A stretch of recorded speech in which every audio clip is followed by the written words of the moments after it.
We were in Naples, Italy, and one of the big advantages that our division had is that there was a fella in there that was Italian. Apparently had learned how to speak Italian when he was young in his family. So when he was going with us, he would find directions and places to go that maybe some of the other fellows couldn't find. And one of the places he discovered was what they call a wine cellar.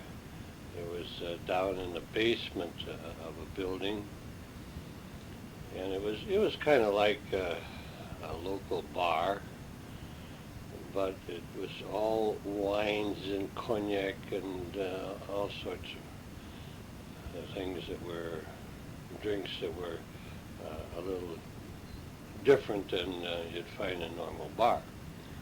Well, we enjoyed that, of course, and had a good time there and walked around Naples.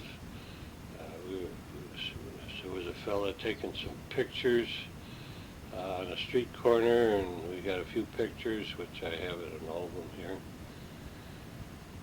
Yeah, but we were there, say, several days preparing for the invasion of southern France. Now, again, we were the flagship at southern France. I had admiral aboard who was in charge of the Navy in the Mediterranean. And because our ship was very susceptible to being hit by the German airplanes, at night we would get underway and go up the coast a ways into a bay that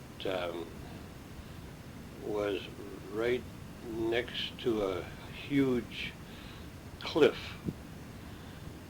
And we would anchor in that bay. The idea being, of course, that the airplanes couldn't come in from the side where the cliff was on, and they couldn't come in the other way, because then if they were going low to drop torpedoes and so forth, they would run into the cliff. So we were fairly safe there. It was beautiful water and calm in that bay. And so they would let us jump over the side and swim. Well, I had never learned to swim, but everybody else was doing it, and we all had either swim trunks or our shorts. And I did jump over the side and kind of struggled to get back to the ship. And what they had was cargo nets thrown over the side, and you had to crawl up these cargo nets in order to get back up on deck.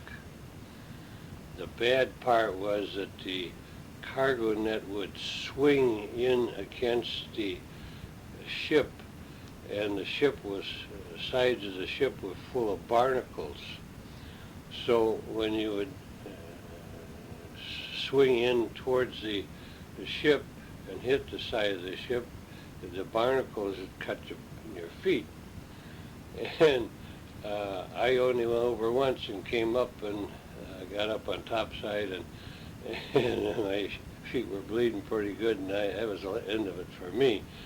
But you should have seen that deck. It happened to everybody. And so they had deck hands out there with pails of water and mops and so forth, and getting up all this blood. But it was fun, and it was quite an experience. As I stated, we were in Naples for somewhere 4, 5, 6 days, something like that. And then we went along the coast going towards France, and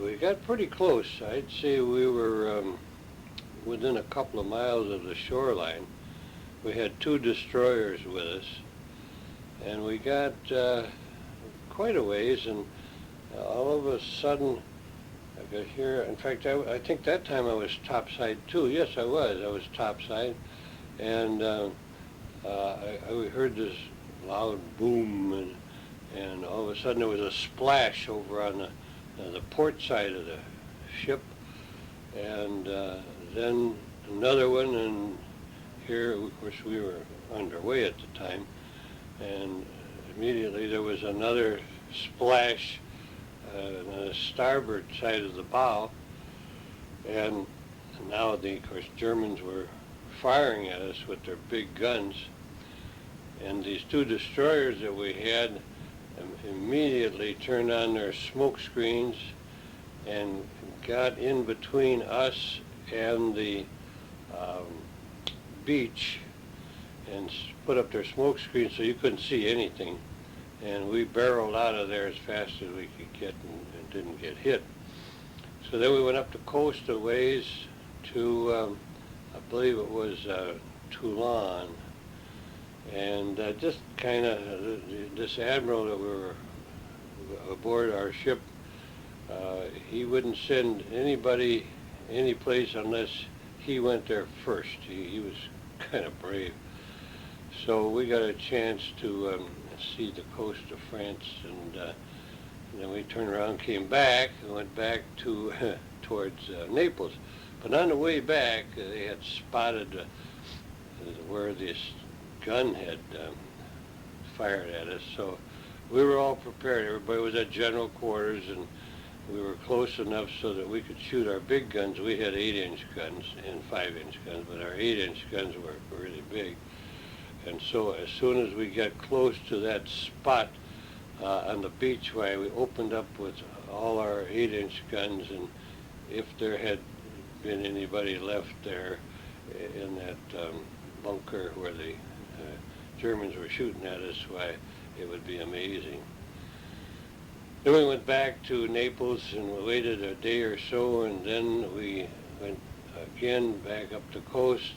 This time we had more ships, and in fact the transport ships with the soldiers was out in the Mediterranean ready to land on the shore there as soon as it could be secured.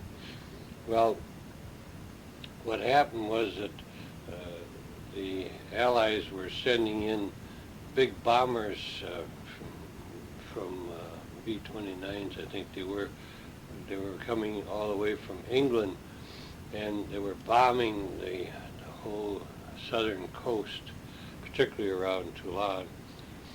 And so it looked like, it wouldn't be too hard for our soldiers to land. But for whatever reason, the transport ships with the soldiers was out a little too far, and the admiral decided that maybe the Navy should invade southern France.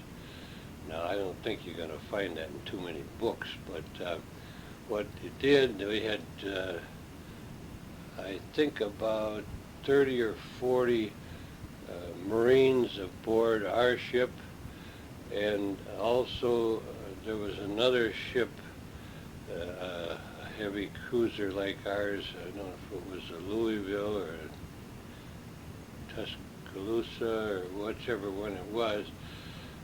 They had about the same amount of Marines. And the Marines aboard ship were what they called seagoing Marines. Their duty was to stand guard for the captain and so forth and so on. They didn't really fit in too good with the sailors, but they did man a lot of the guns and so forth. And so anyhow, they got these, I think it was about 80 of these Marines, 40 on our ship, 40 from the other ship, and they loaded them up with rifles, machine guns, knives, pistols, everything that they could carry. And then some minesweepers came along and picked them up and headed for the beach. Well, we kept firing at the beach, and fact, it was an island, a small island that was just out in the port there, and that's where it was a big gun emplacement, and the minesweepers landed the Marines on this island, and they, of course, were anticipating that they were going to get a lot of firing from the Germans, but they never fired a shot. They, in fact, they had sent a signal that they were tired of this bombing and that they were ready to surrender, but you couldn't really trust them. And we had a lot of Free French fighters that were underground in France that were causing a lot of trouble for the Germans during the war, and they could have, of course, captured these Germans, but the Germans said they wouldn't surrender to the Free French. They were afraid of them. They were afraid they'd kill them all. So they had to have the Allies do the invading. And so our Marines, along with the other Marines, landed, and there was no shots fired. They marched up, and there was a circle of, up on a big hill, there was a circle of Germans sitting around in the middle. They had all their guns stacked up. And I can't remember, there was an article in the Philadelphia paper telling how many Marines there were, how many Germans there were. It was several hundred. And so our 40 Marines captured several hundred Germans, and it was a big story in the Philadelphia paper when we came back. Of course, they were pretty cocky. We didn't get along too good with the Marines, and when they came back, they had taken all the guns and knives and watches and money and everything that they could take from the Germans and brought it back aboard ship, and then they were selling this to the sailors, and you could buy a knife or a gun for $200-300. I thought it was terrible, so I of course didn't participate in that. But we had been at southern France for, I suppose, a week while they were doing the bombarding, and we had been doing the bombarding also.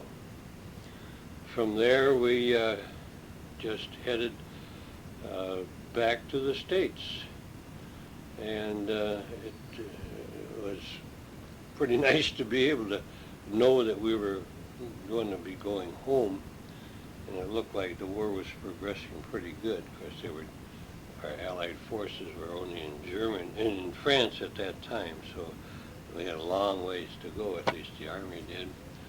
But we went back to the States, and as I said, we docked in Philadelphia, and there was a lot of celebrating, and articles in the newspaper. I have copies of some of the newspaper articles that were in at that time, and it was kind of exciting.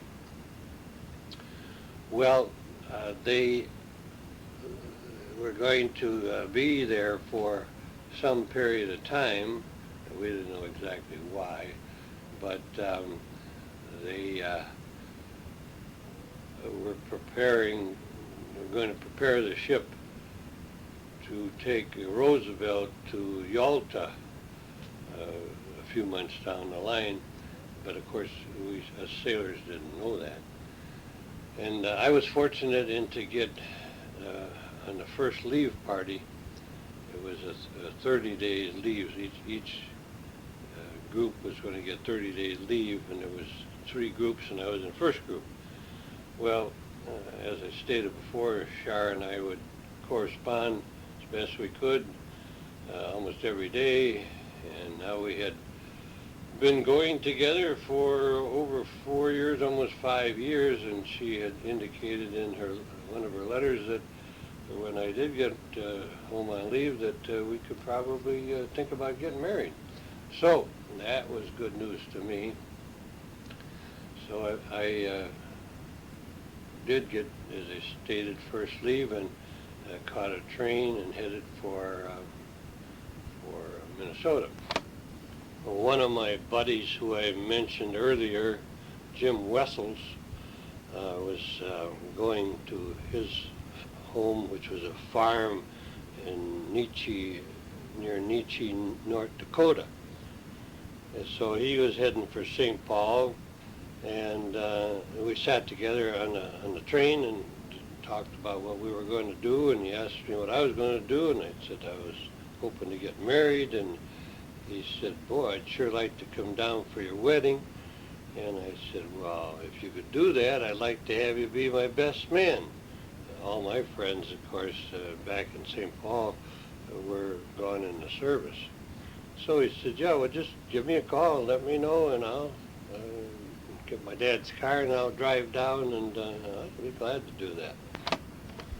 When I got back to St. Paul and met Char, we talked it over, and I asked her if she'd like to get married, and she agreed, and so I went to see her dad and get his approval, and he seemed to think that was okay. So we called Jim Wessels to come down for the wedding, and Char had her best girlfriend, Gail Kelly, to be the bridesmaid, and within a few days we were married. And I'm not going to go into all those details now. I'd like to put that on a different tape and keep this more about the war. Char did come back to me, with me, to Philadelphia, and from there I got transferred to a new ship, which was in Boston, and Char went with me to Boston for a few days, and then I went aboard the USS Springfield, which was a light cruiser, and started a whole new experience. Char went back to St. Paul and back to her job, back to her folks' house. I went aboard the Springfield October 27th, 1944. One of the other radiomen on the Augusta was transferred with me. His name was Art Franz, and he was a first-class radioman. I was second class. The ship was brand new, but had been on a shakedown, and now was back in to make final adjustments,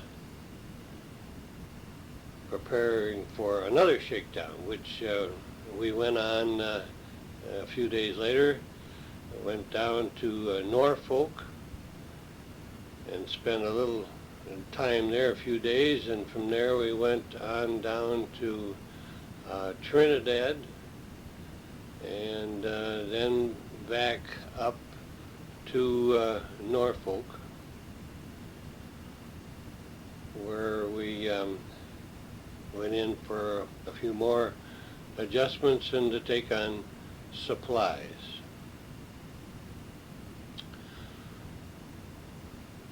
We then took off for the Azores. Supposedly, we were to meet the Queen Mary over there and escort her back to the United States. Later, I think we found out that that really wasn't what happened. But we never did see the Queen Mary. We just went as fast as we could over and as fast as we could back. And I think we were acting as some kind of a decoy while President Roosevelt was going over on the Augusta to Yalta. When we got back to the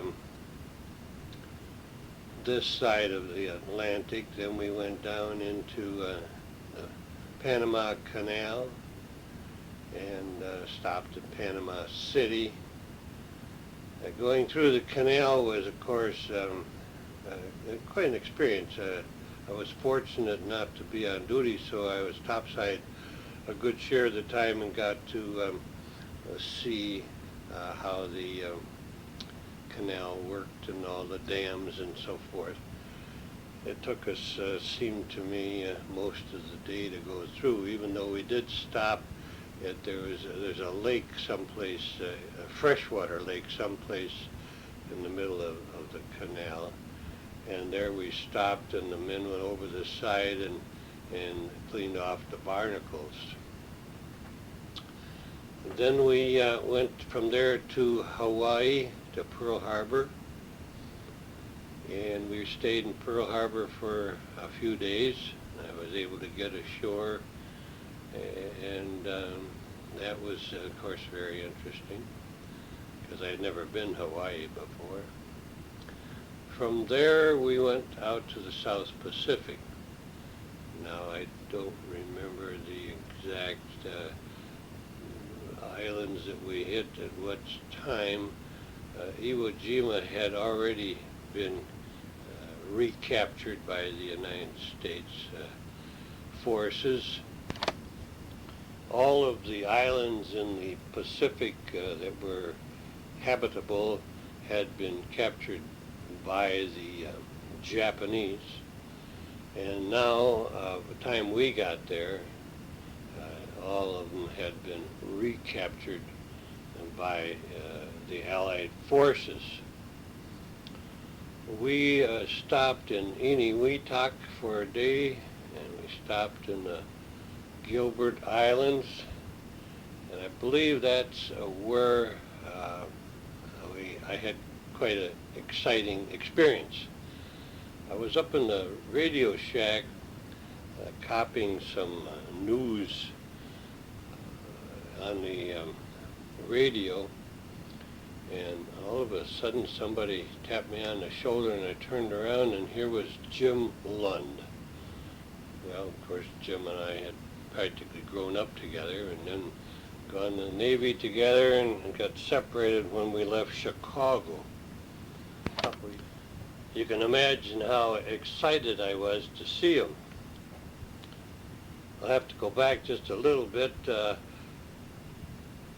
We corresponded to some extent in the by mail, and he knew what ships I was on, and he knew I had been transferred to the Springfield, because I had written to him, but I never knew where he might be, because he just had a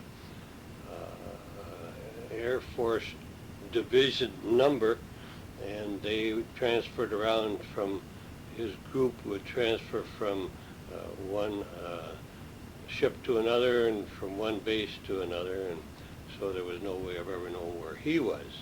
Now, of course, he didn't know where my ship was at any time, but he knew what ship I was on.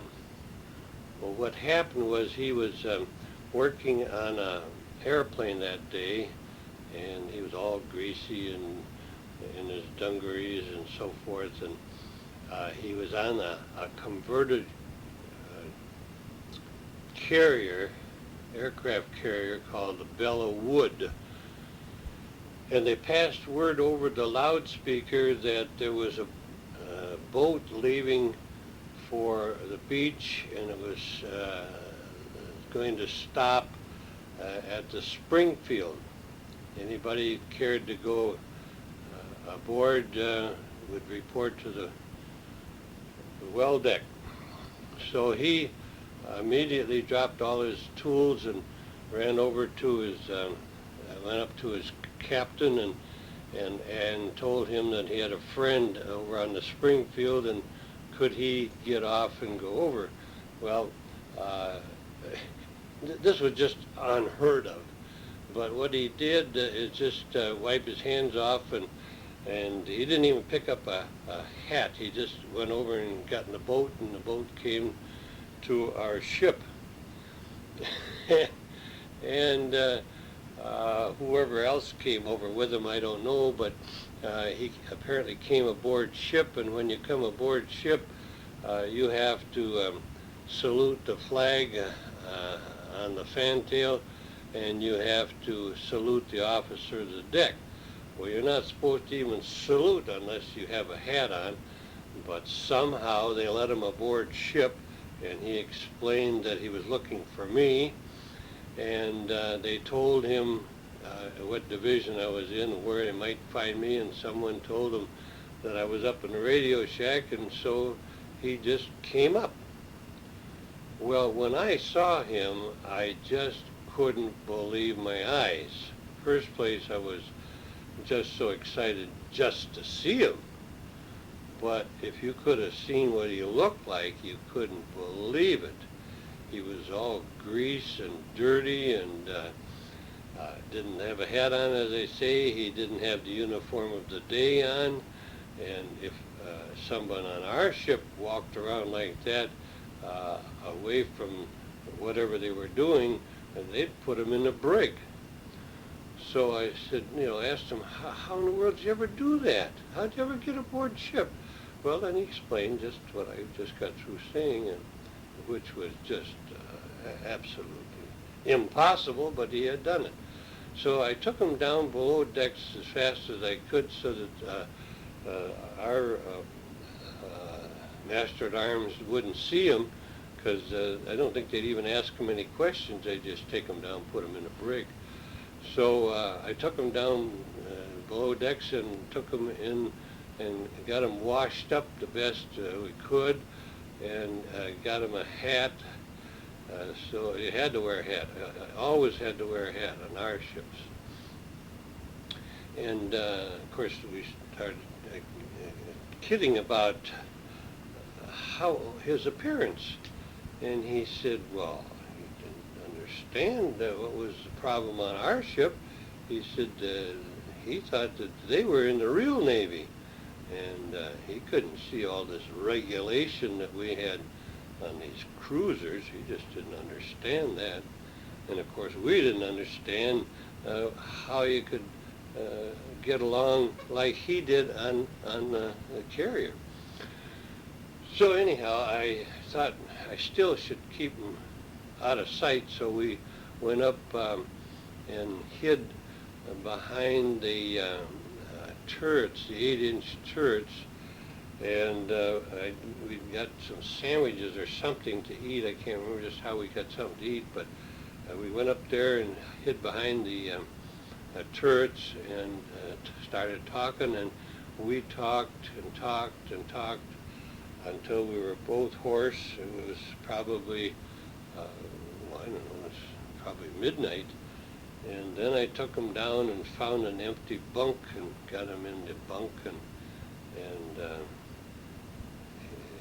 and he stayed all night. And then the next day, I let him have one of my hats so he could salute the officer and the flag. And there was a boat from our ship going over to the beach for a beer party, and I got him on that. And then of course when he got over at the beach, somehow he made arrangements to get back to his own ship. Well, that was so exciting after not having seen him for a couple of years. From there we went on to join the Third Fleet. This was Halsey, Admiral Halsey's Third Fleet. It was the largest group of ships that had ever been assembled in the world. It was comprised of many aircraft carriers of all kinds, some real large ones, some small ones that had been converted. There was a few battleships, mostly cruisers, heavy cruisers and light cruisers, and destroyers. And I can't remember how many, but it seemed to me we had well over 100 destroyers. I can't remember how many we had. But anyhow, we joined that group, and I don't remember just the things we did on certain times, but our main purpose at that time was to go to Okinawa. And of course, Japs were at Okinawa, and we were to capture Okinawa. Well, we were at sea that time for, I believe it was about 60 days, and never coming into port.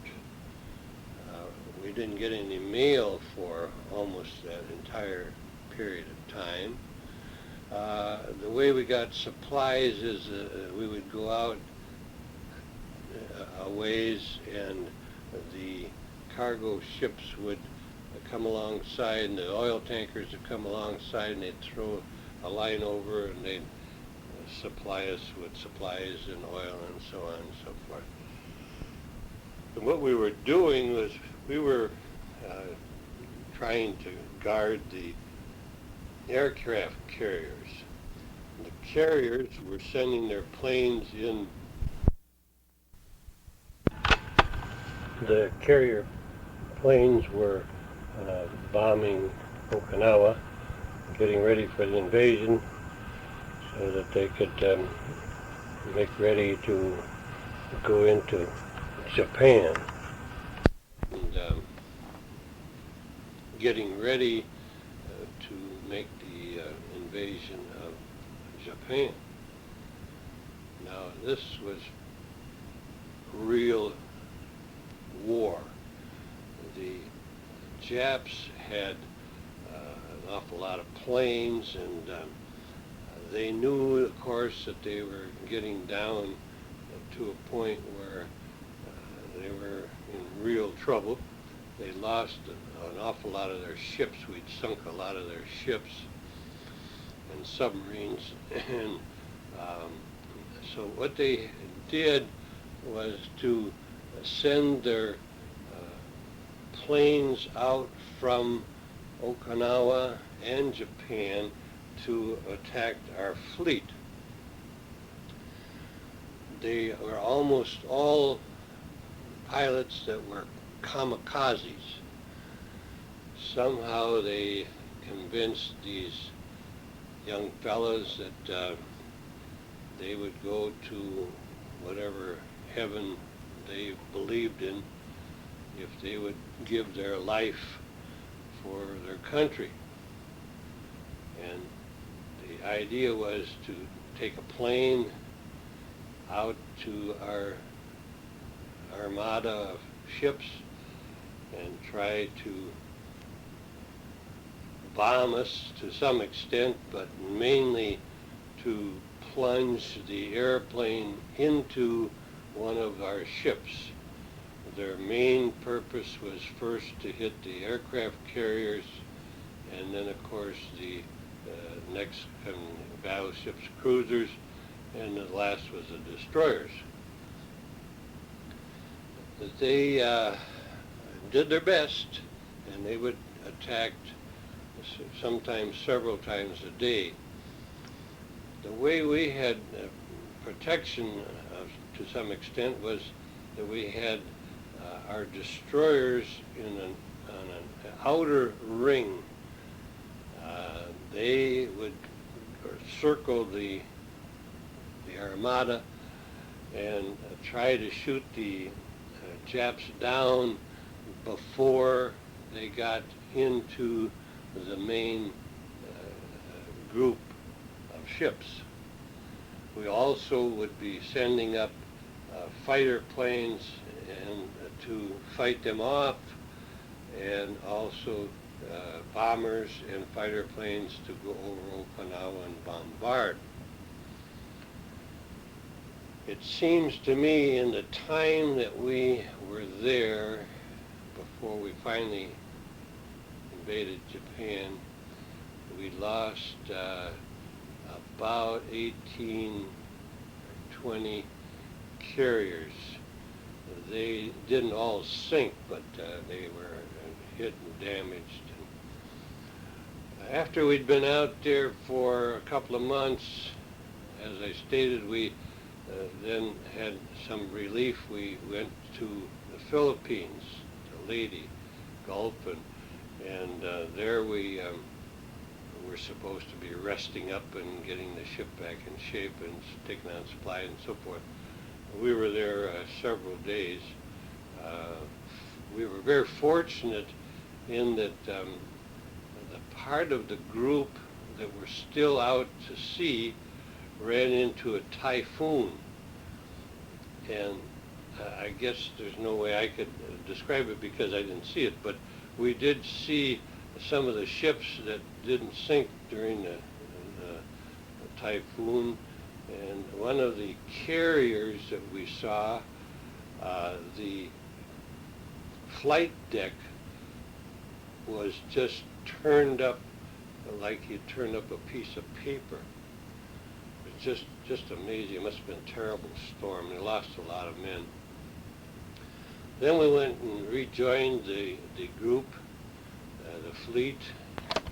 The kamikazes had either sunk or damaged a lot of our destroyers, which were on the outer ring. And every once in a while, there'd be some of them would get through to our main body. They would try to hit the carriers first, and some of them were very successful. They'd just fly their plane right into the carrier, and it would explode and, of course, kill hundreds of men sometimes and have fires all over. And it was terrible to see when they couldn't hit a carrier, or if they had been shot at on the way down, then they would try to direct their plane towards the next biggest ship, a battleship or cruiser or something of that nature. Now, these kamikaze pilots knew that they were not coming back. They had just enough gas in the plane to get them out to the fleet and not enough to get back. So they had no choice.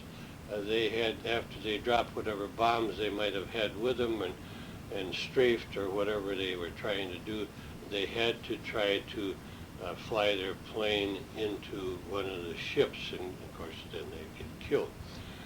But we were lucky. We only had one really bad experience, or close experience, I should say. It so happened that every time the guys had come out, we'd go to air defense. There was no point to go to general quarters because we weren't going to shoot the big guns or anything at that time. So we'd just go to what they called air defense, and that was mostly for the gunners' mates to be on the 20 millimeters and the 40 millimeters and the 5-inch guns, so that they could be shooting at the kamikazes if they got in closer to our portion of the fleet. So we were on what they called watch on, watch off, which means you would be on 7 hours, you're off 7 hours, and on 7 hours, so on. But during the 7 hours that you were off, you might have to go to general quarters, and of course there was always the air defense in between. So we radio men had a break in that we would be able to go down below deck, some of us, and just stay in our bunks because there was no place for us to go up above, nothing for us to do. We weren't on any machine guns or anything. And this one particular day, I was down in my bunk, and there was two other fellows. So the three of us were in our bunk. We were supposed to try to get an hour's sleep, and of course the kamikazes came in. And once they blow air defense, you have to run up the ladders and then close all the hatches and secure the ship. And of course we were stuck down in the below the fantail, a couple of decks below the fantail, and all the hatches had been secured, so we couldn't get out anyhow. And we could hear this bombarding, and we heard this one big explosion. Later we found out that one of the kamikazes had tried for a carrier behind us, and he got winged and, of course, couldn't steer into the carrier, so he headed for us. He was coming in from behind, which is the after part of the ship, and this is where the fantail was, and we were sleeping right below the fantail. Well, the gunners all started opening up on him, and they blew him up just before he hit the ship. And there was, of course, everybody had their own idea of how many feet away it was, 100 feet or 200 feet, whatever it was. They blew him up so he didn't hit the ship. Had he hit the ship at that point, we were right below, and of course we would have got blown up too. But we were lucky, good Lord, I guess, was looking after us. One of the gunner's mates, though, got so scared and excited, and he kind of lost his cool, and they had to take him away later in a hospital ship because he had a nervous breakdown. But then after we had been to finished there at Okinawa, we headed for Japan. Now that was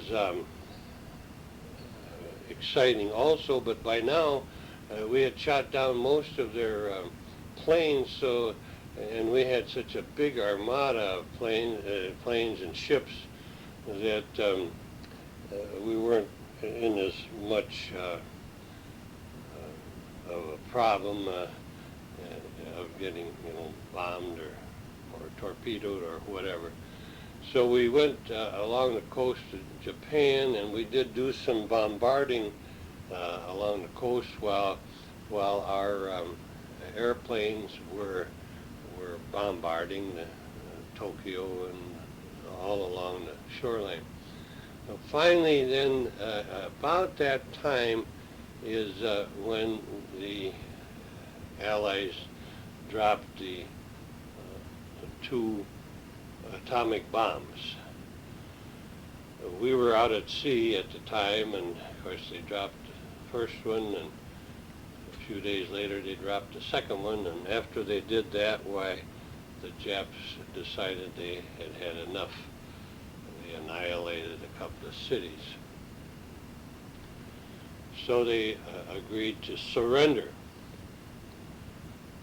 Now, the fleet that we had, as I stated, was mostly carriers and heavy ships and destroyers, and there was no army that was with us at that time, no transport ships, so it was up to the Navy to go in for the surrender. We were fortunate on our ship, we thought, because we were the first ship behind the Missouri going into Sagami-wan towards Tokyo Bay. It was quite an experience going into Sagami-wan. I was lucky enough to be topside and could see what they had done. You went into sort of a long channel, it was almost like a river, to get into this inner bay. And of course the Japanese had all kinds of equipment to blow up any ships that might try to get through there. And there was hills on both sides, and the agreement was that they would put white flags on all their gun emplacements. And you should have seen the white flags on both sides of this river as we went in. It was just amazing. We got into Sagami-wan, right behind the Missouri, and the Missouri, of course, was the ship that they signed the armistice on. They surrendered on the Missouri. Before we got in, though, it was rather interesting. It was probably the day or two before we were going to, maybe it was even 3 or 4 days before we were going into Japan.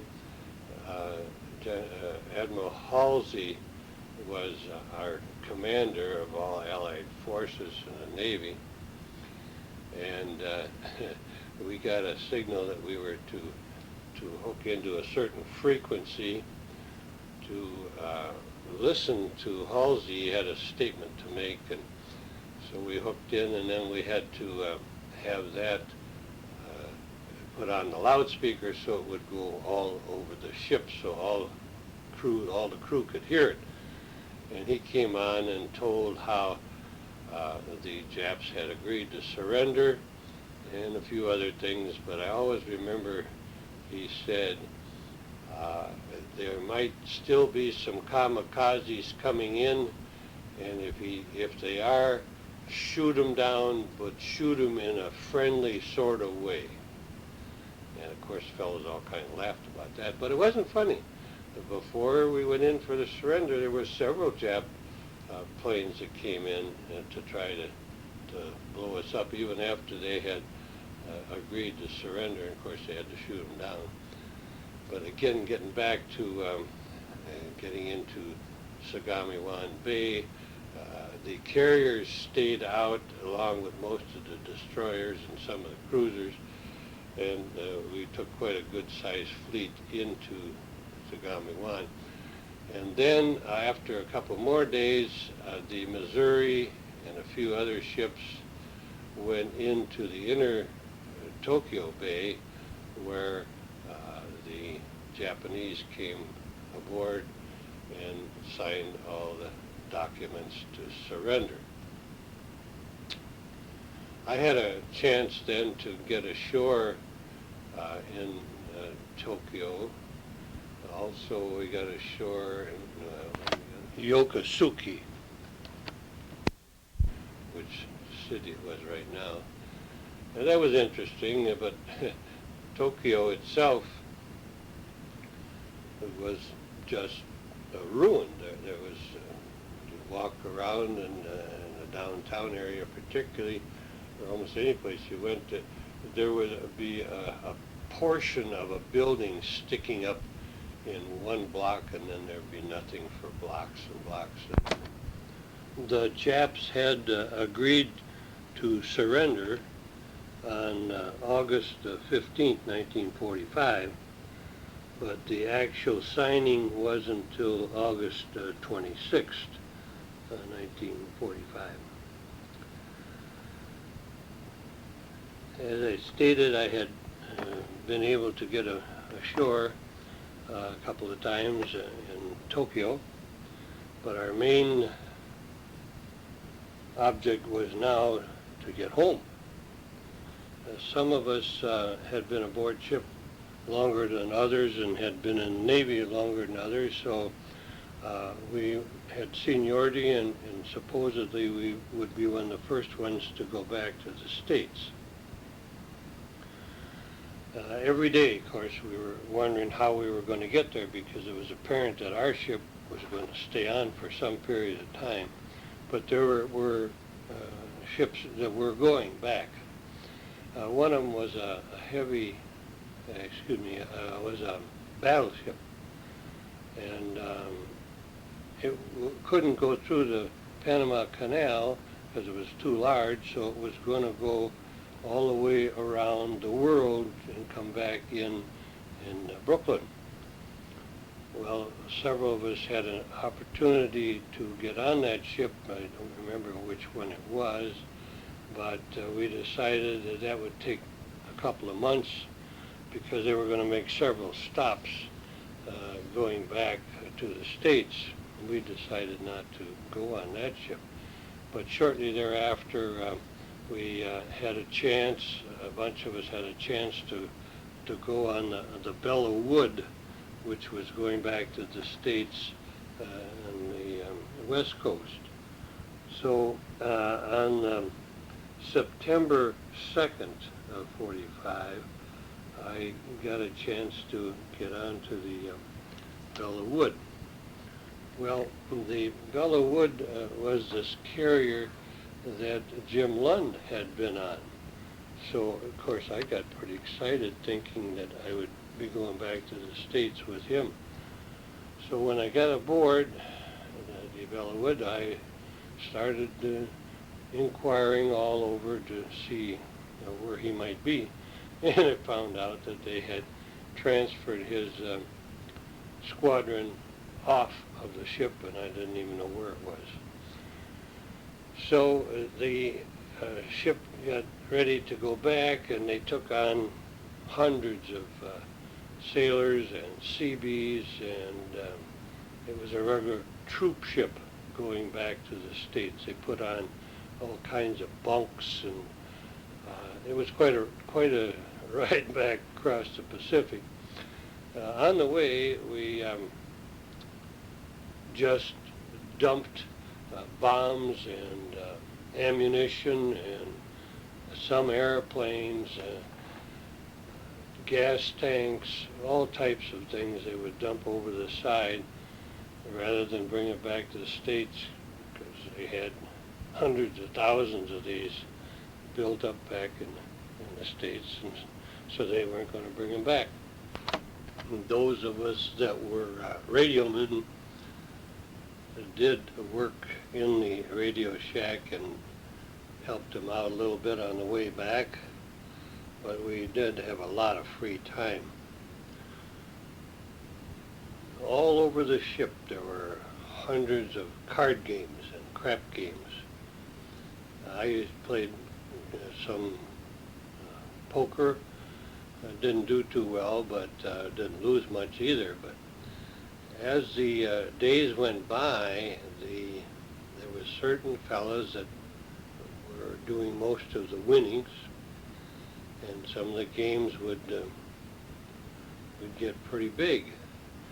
And during the last few days, the fellas that had been doing the winning were now playing against each other.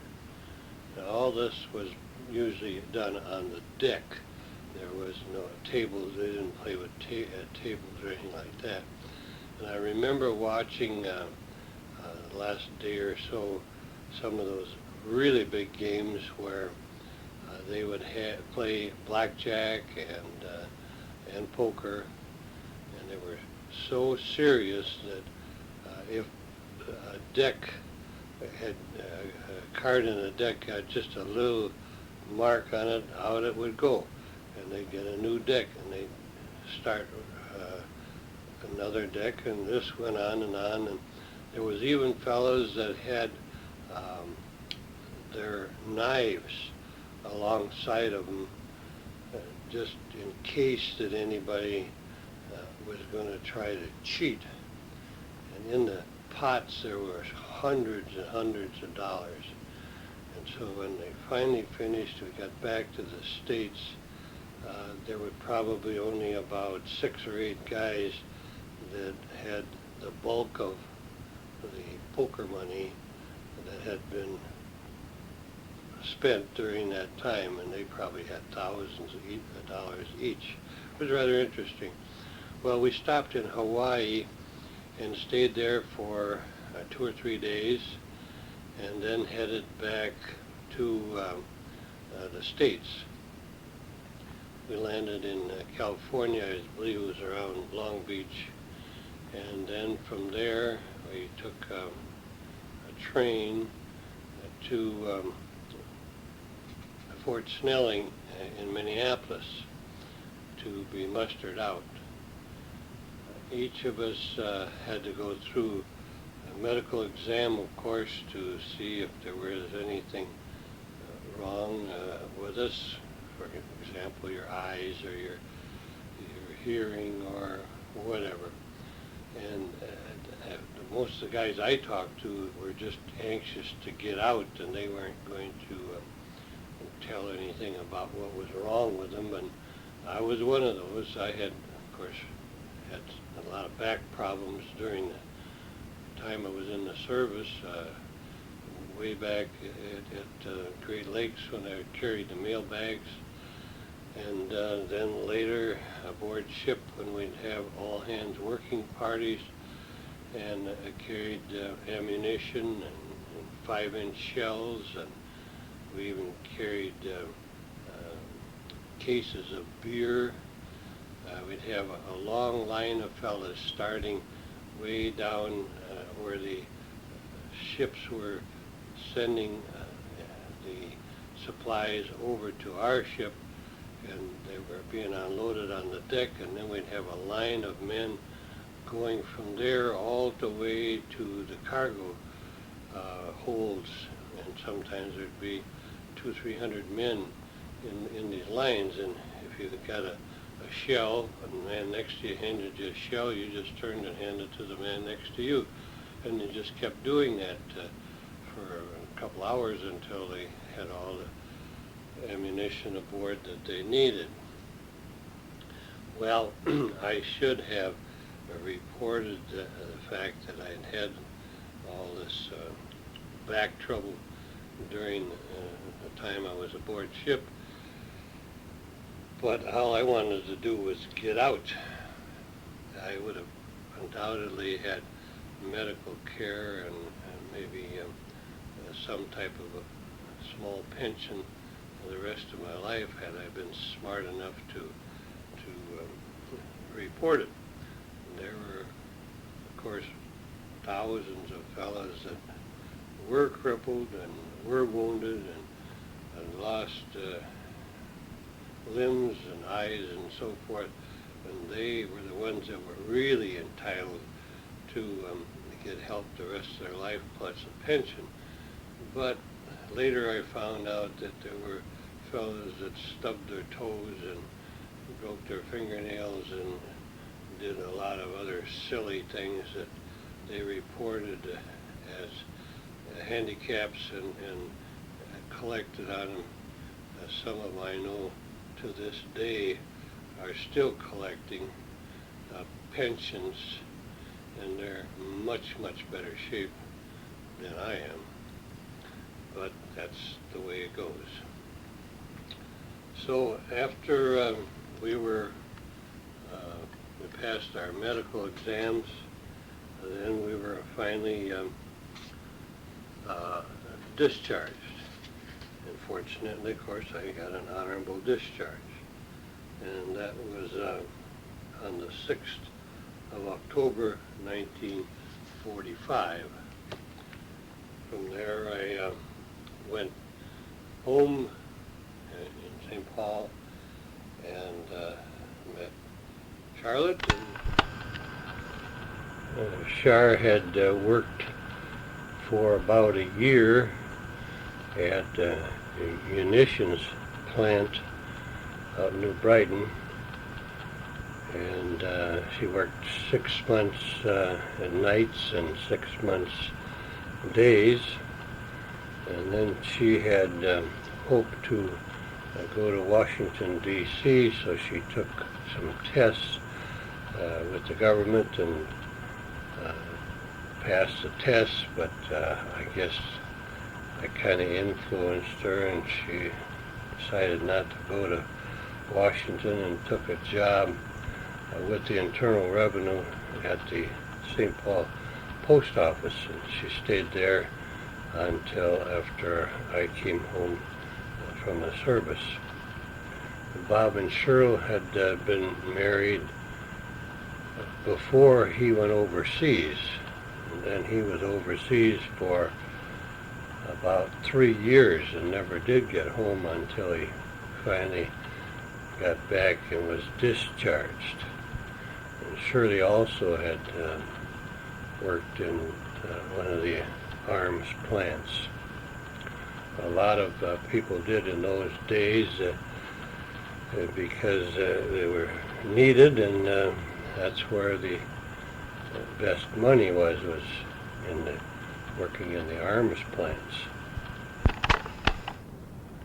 For the next several years, there was an abundance of jobs for people, particularly in the factories, because the companies that had been making munitions and tanks and airplanes and so forth had to convert now, and some of them went back into making automobiles and refrigerators and all types of things that hadn't been made during the war.